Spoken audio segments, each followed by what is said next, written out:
MS-13, and Barrio 18. On the streets of El Salvador, these were not just names of gangs. They were death sentences. Some had 10 lives on their hands, others 20, and some were so steeped in blood that they had lost count of how many mothers they had left grieving. In this crowd stands Marvin Ernesto, known to the world as Psycho. By his own admission, he has ended the lives of more than 50 people with his own hands. Once, these men were the judges, the juries, and the executioners. A single glance from them could decide who would see the sun rise tomorrow and who would not. But today, the story has changed completely. The men who once believed they were gods are now caged animals. Welcome to CECOT, a fortress built for 40,000 inmates. This is not just a prison. It is a place where time has stopped, and for those inside, the only way out is death. Before March 2022, El Salvador was known as the murder capital of the world. Gang culture was so deeply rooted that people would change their walking route just by seeing a tattoo on a stranger's skin. But then, the state decided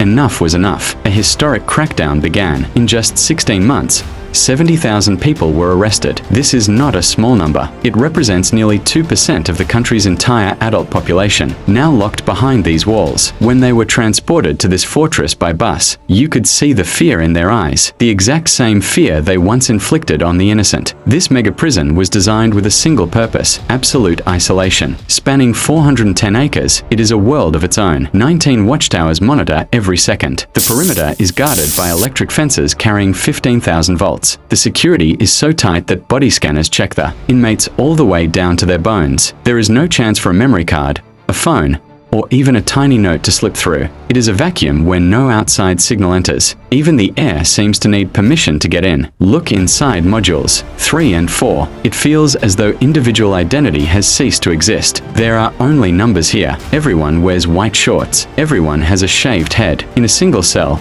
80 to 150 men are packed together. There are no mattresses, no pillows, not even a sheet. They sleep on hard metal racks. For 80 men, there are only 2 toilets. But the greatest psychological punishment is invisible. MS-13 and Barrio 18, sworn enemies who once hunted each other on the streets, are now forced to share the same cell, breathe the same air, and sleep inches apart. Their gang pride means nothing here. Inside these walls, everyone is equal. Everyone is zero. Their food, rice, beans, and 2 tortillas. No meat, no flavor. The state provides just enough to keep them alive, and not a calorie more. Lost in this sea of white uniforms is Marvin Ernesto. The tattoos on his face are not art. They are a diary of his crimes. There is no trembling in his voice, no pity. He knows his penance will end within these 4 walls. His family, they will likely never know if he is dead or alive. He says, "Sometimes I cry at night. I just want to tell my son not to make the same mistakes his father did." But inside this concrete box,